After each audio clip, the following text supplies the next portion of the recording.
Welcome to Mr. Biz Radio, biz talk for biz owners. If you're ready to stop faking the funk and take your business onward and upward, this show is for you. And now, here's Mr. Biz, Ken Wentworth. All right, welcome to another episode of Mr. Biz Radio with me, Mr. Biz, Ken Wentworth.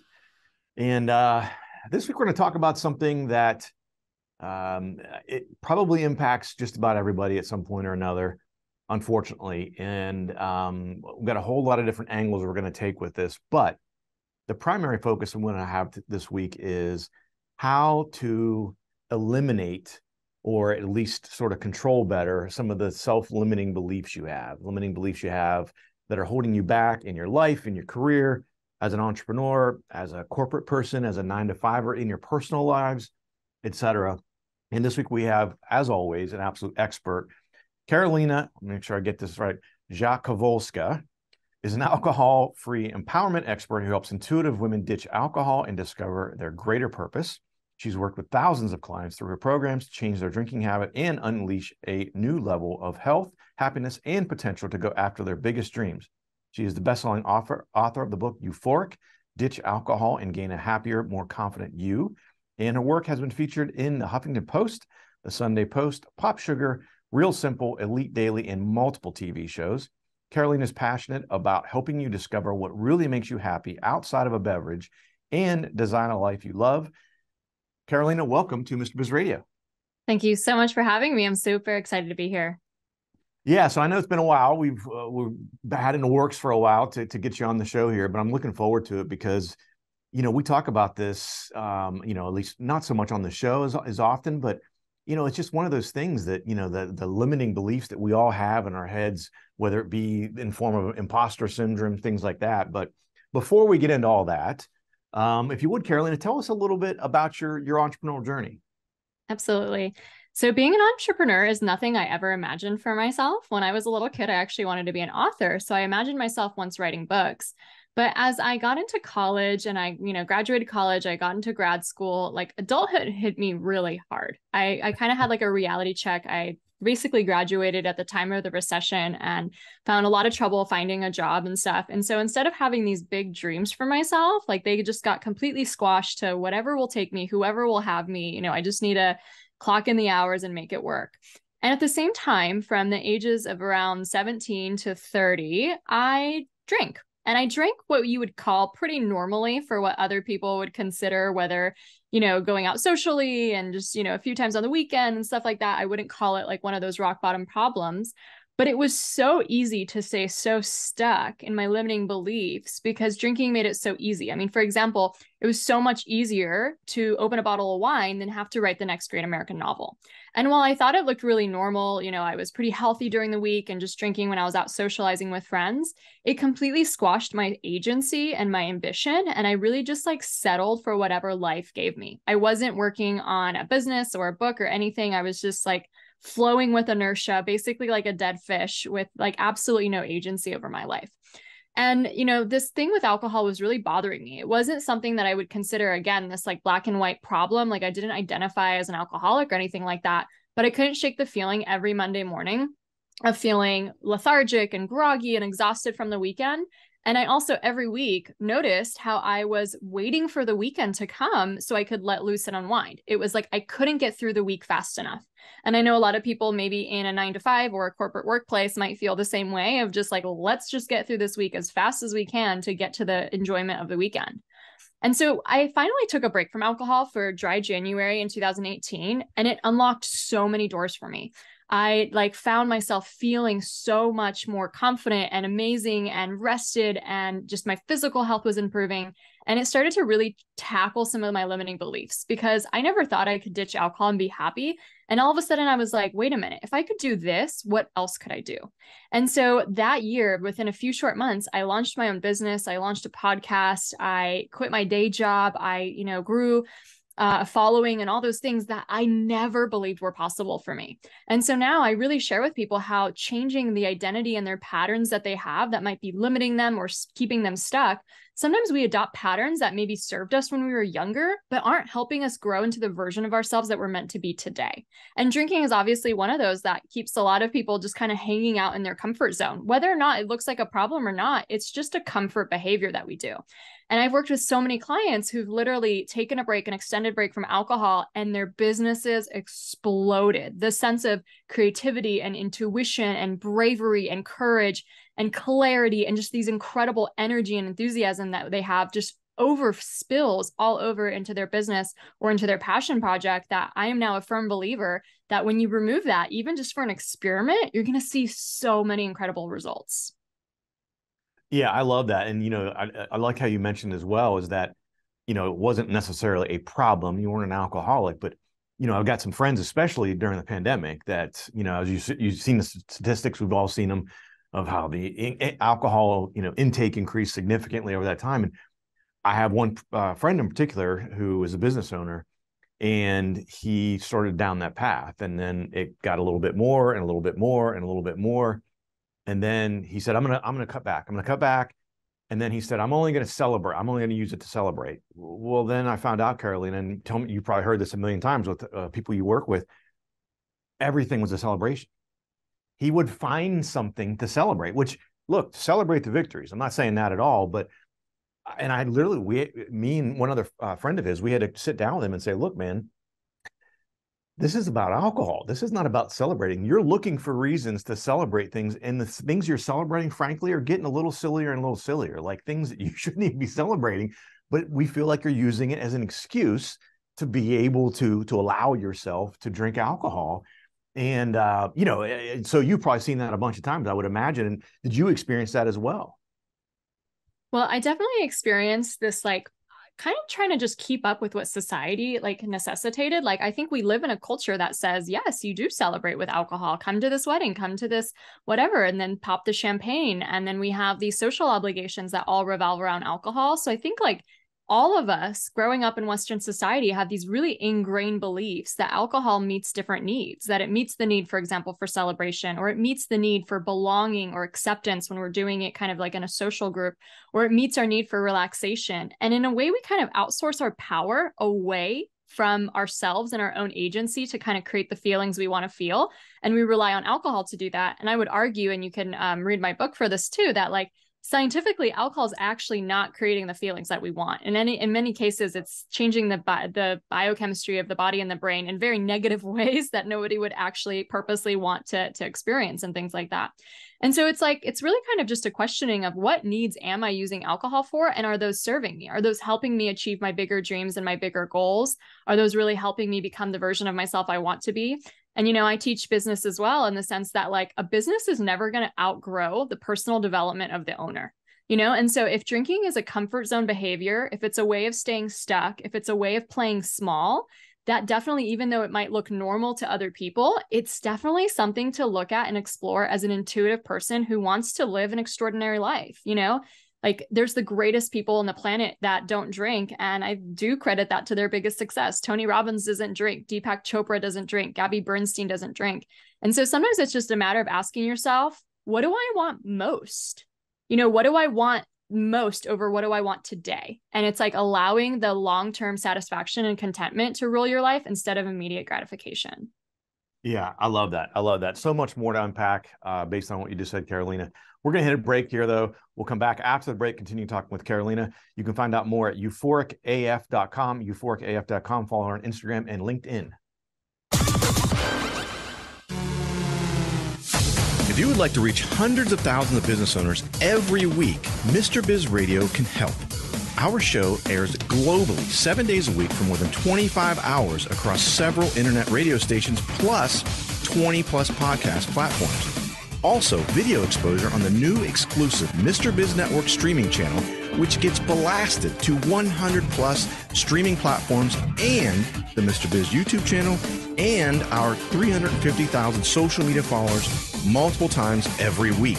Join Mr. Biz Nation as an advertiser by emailing us at info@MrBizSolutions.com. Attention, Mr. Biz Nation. We have an exclusive offer just for you. Get lifetime access to Scarcity Countdown timers and logic links for only $69. Yes, you heard it right. Only $69. These tools will add urgency to your email campaigns and website pages, helping you increase conversions, sales, and capture more leads. Don't miss this incredible opportunity. Visit GetPulseTools.com now and take your business to new heights. Got a question for Mr. Biz you want answered on air? Email it to info@MrBizSolutions.com. Now, once again, here's Mr. Biz. All right, welcome back to the show. It's time for Mr. Biz Tip of the Week, and this week is an original, is a Mr. Biz original, and it's actually kind of ties into what we're talking about with Karolina this week. You often don't realize what you can do until someone tells you that you can't. Right? Sometimes that's the fire you need, that thing that gets you, lights a fire under your butt, I should say, that, you know, you want to show somebody. Someone says, oh, you'll never be able to make that happen. That business will never work. Oh, just go back to getting a job. It's never going to work. It's so difficult to have a business and thrive and be successful. You'll never be able to write a book. Oh my gosh, it's so difficult. Those types of things, a lot of times, sometimes it makes people quit, right? Other times, I feel like more often, it really lights a fire under a lot of people and say, you know, you get that attitude of, I'm going to show them. I'm going to show them. I'm going to be successful. I'm going to make it happen. So that is the Mr. Biz Tip of the Week. I did want to mention real quick before we get back into talking with Karolina. I've got an upcoming speaking engagement. I just wanted to mention real quick because a friend of the show, John D. Hansen, he's been on the show before. He's having a book launch. We're talking about a lot of books here, but he's having a book launch coming up on November 7th. It's going to be a book launch like no other. I think it's going to be crazy. I'm speaking at the event, like I mentioned. There's going to be all kinds of different things. It's free. You can attend virtually. You can attend in person if you're in the Columbus, Ohio area, but virtually as well. You can go to winningsecrets.info to sign up. winningsecrets.info. Just wanted to give a quick plug to that because John is a friend of the show. So Karolina, man, a lot of stuff you said there just really resonated with me. I guess talk to me a little bit. I know, you know, I want to wait until, if we can, until the next segment to really dive into some more of some of your tips on, you know, clearing those self-limiting beliefs. But what are some ways that people, you help people now? So someone reaches out to you and says, Karolina, I think you can really help me. What does that look like for someone?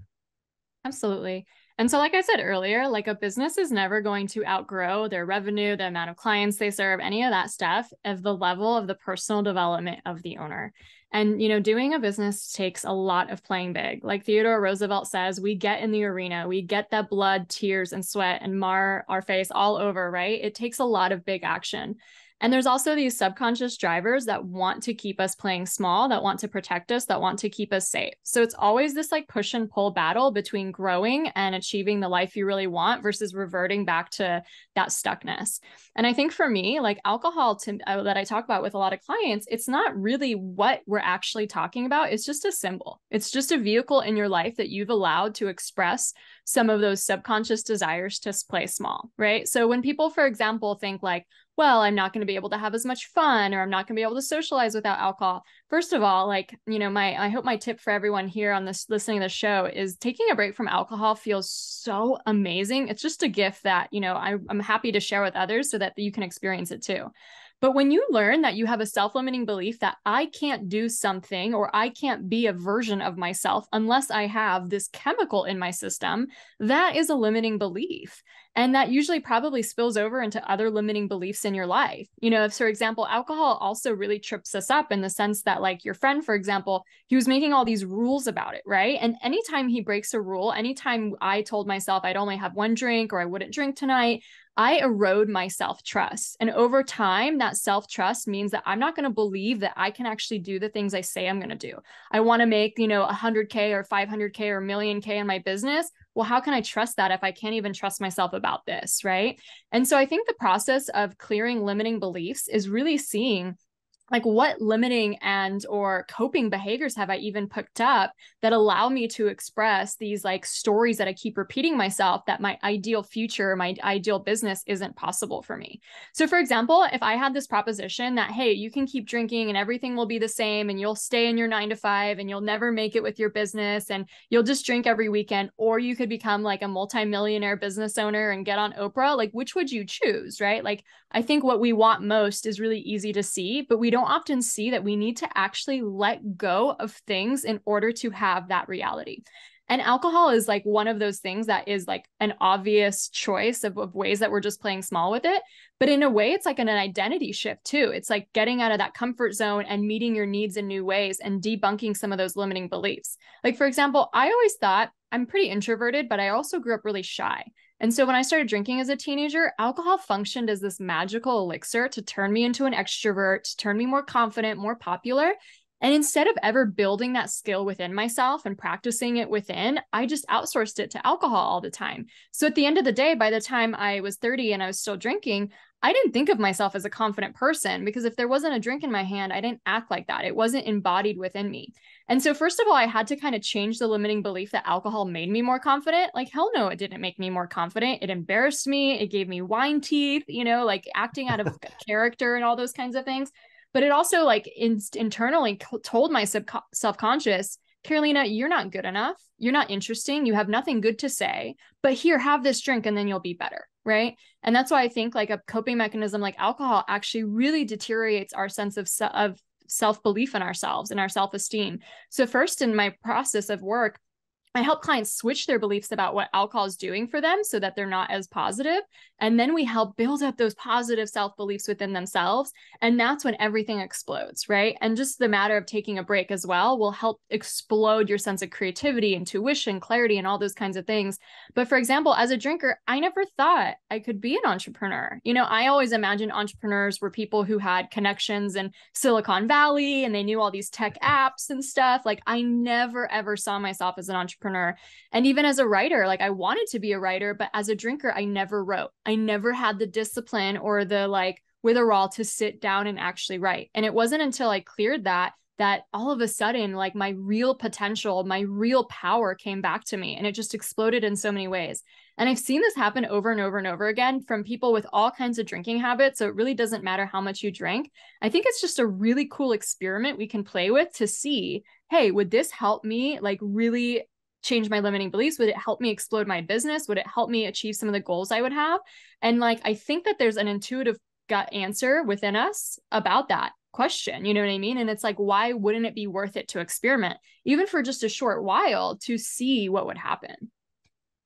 Yeah, I think the excuse thing is big. You know, I've got another person pretty close with that's an introvert like yourself, like you'd mentioned.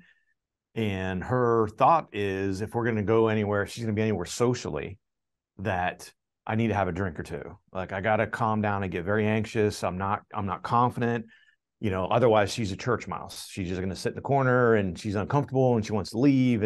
But if I have a couple glasses of wine, then, you know, again, like you had mentioned, and I feel like it's some of that, well, not some of it, probably a lot of it is just, you know, sort of rationalizing that behavior, because then 2 drinks becomes 3, 3 becomes 4, et cetera. And, you know, just downhill spiral from there oftentimes. Yeah. And she's also like in that example, and my example too, it's like, we're not learning to sit with the discomfort and grow through it. Every single time you grow through your emotions, you gain resilience and lessons, and you know better for next time. It's almost like emotionally stunting ourselves because we're not ever using life's lessons to grow through and get better at. We're always just putting the Band-Aid solution on top. So it's like, for the personal development side, like you will learn so much about courage, about confidence, about getting outside of your comfort zone with this kind of an experiment, that I think it would really, like in her example, she would probably change her life by forcing herself to do the thing that she's scared of doing. Yeah. Well, I love what you said earlier, and I actually took a note about it because I loved, you know, outsourcing. You outsourced it to alcohol. And I feel like a lot of times that, you know, I'd always said, you know, kind of people I think use alcohol as a crutch sometimes, but I love how everyone says that, right? I love how you said you kind of outsourced your courage, your confidence, et cetera, to alcohol. I love that. We've got to hit another break here. Again, talking to Karolina. I won't even try her last name until the end, but follow her on Instagram, LinkedIn, and her website is euphoricaf.com. How would you like to have direct access to Mr. Biz to help you run your business more profitably and more efficiently? At MrBizSolutions.com, you get live access to not only Mr. Biz, but also several of his hand-picked and trusted business experts, each with 20 plus years of experience to help you optimally manage and grow your business. That's just the start of where Mr. Biz Solutions begins. Learn more at MrBizSolutions.com. That's MrBizSolutions.com. Attention, Mr. Biz Nation. We have an exclusive offer just for you. Get lifetime access to Scarcity Countdown timers and logic links for only $69. Yes, you heard it right. Only $69. These tools will add urgency to your email campaigns and website pages, helping you increase conversions, sales, and capture more leads. Don't miss this incredible opportunity. Visit GetPulseTools.com now and take your business to new heights. Check out all three of Mr. Biz's best-selling books at MrBizBooks.com. Now, once again, here's Mr. Biz. All right, welcome back to the show. So, Karolina, I want to dive into this because we've only got one segment left here. A lot of stuff I'm learning so much. I was taking notes feverishly during the break. So I want to dive into a little bit of, some of your tips for clearing those limiting beliefs. You'd mentioned those and alluded to those a little bit last segment, but I guess kind of to start that discussion, how important is it in your mind, the Jim Rohn aspect of things, the 5 people you spend the most time with have such an impact on your life, and especially with alcohol related type things, I'm sure as well, but even with those limiting beliefs as well. So how important is that in this whole aspect of limiting those beliefs? Yeah. Well, I applaud your audience because they're such ambitious people. They're dreamers who really want to see a different reality, probably than that was modeled for them. And I think that is so brave, and it's so hard to do because it isn't something that's an example usually in front of us, right? Most people live what I'd call mediocre lives, and there's no judgment in that, but it's all very normal, cookie cutter. And, if you kind of want to paint outside the lines in that, it's going to be met with judgment or criticism and things like that.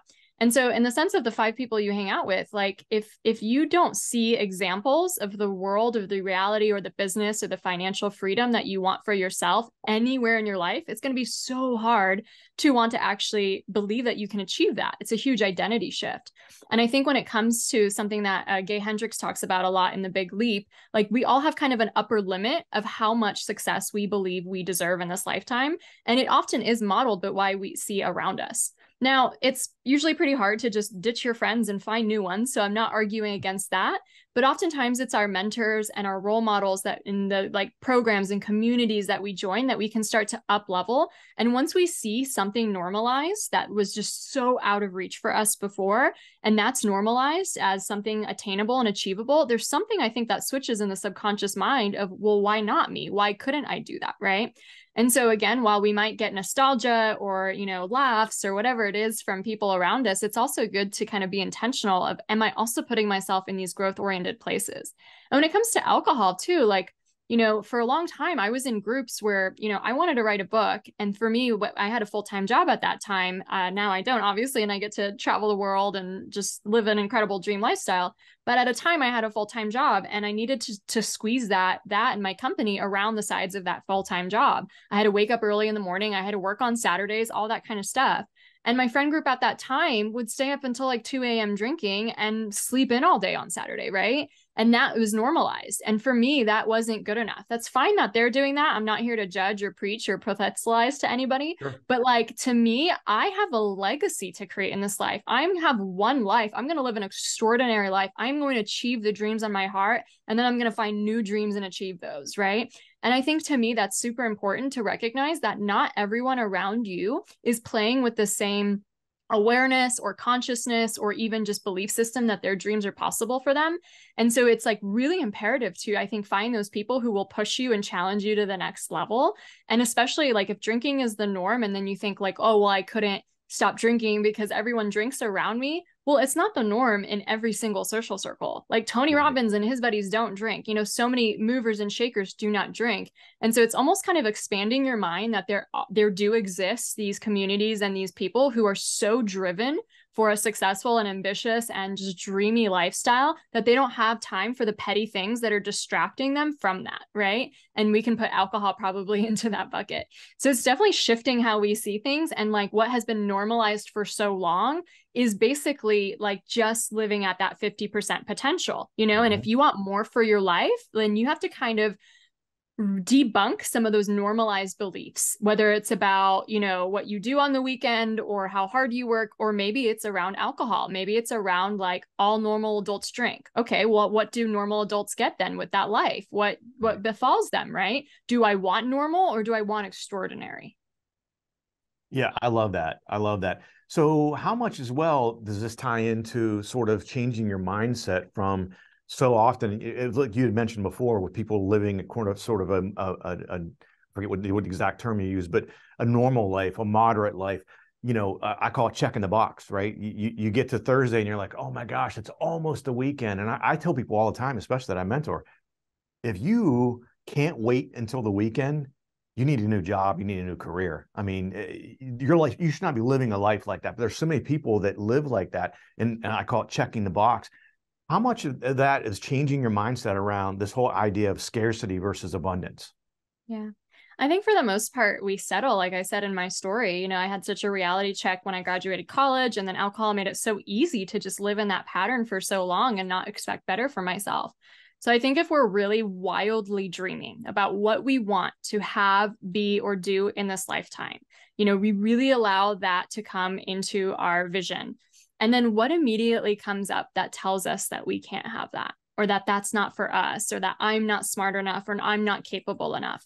And usually when we dream that big, and sometimes I'll ask my clients, for example, like, if you won $10 million in the lottery and money was no issue anymore, what would you do? And you can probably guess that like a huge majority of people would not do what they're doing anymore.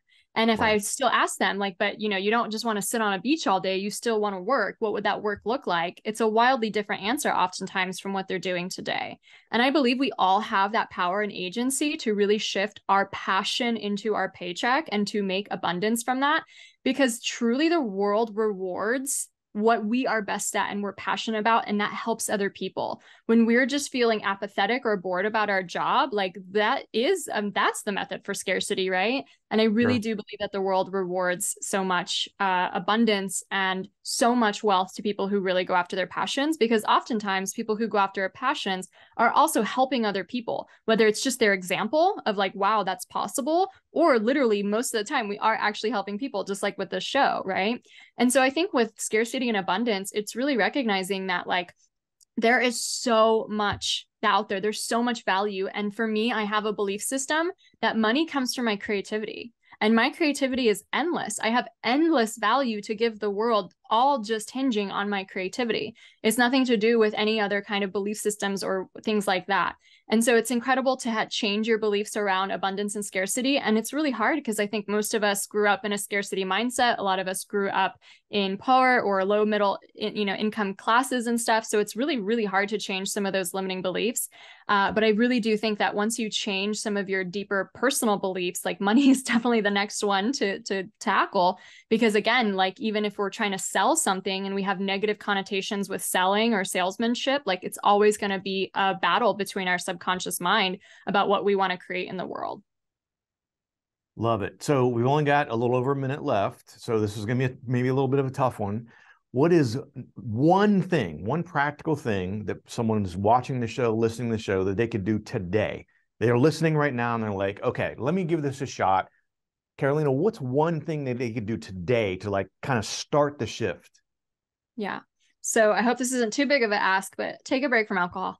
You know, you have the rest of your life to drink. You drank all before this, like take a 30 to 60 day break from alcohol and you will be so amazed at what you find out. Treat it as an experiment. It's not for forever, and see if it makes a difference to your moods, to your confidence, to your feelings, and to your empowerment every single day to work on your dream business. And if you're not ready for that step yet, that's okay. I do recommend, if this conversation was intriguing to you, like lean into your intuition. Your intuition brought you here for a reason.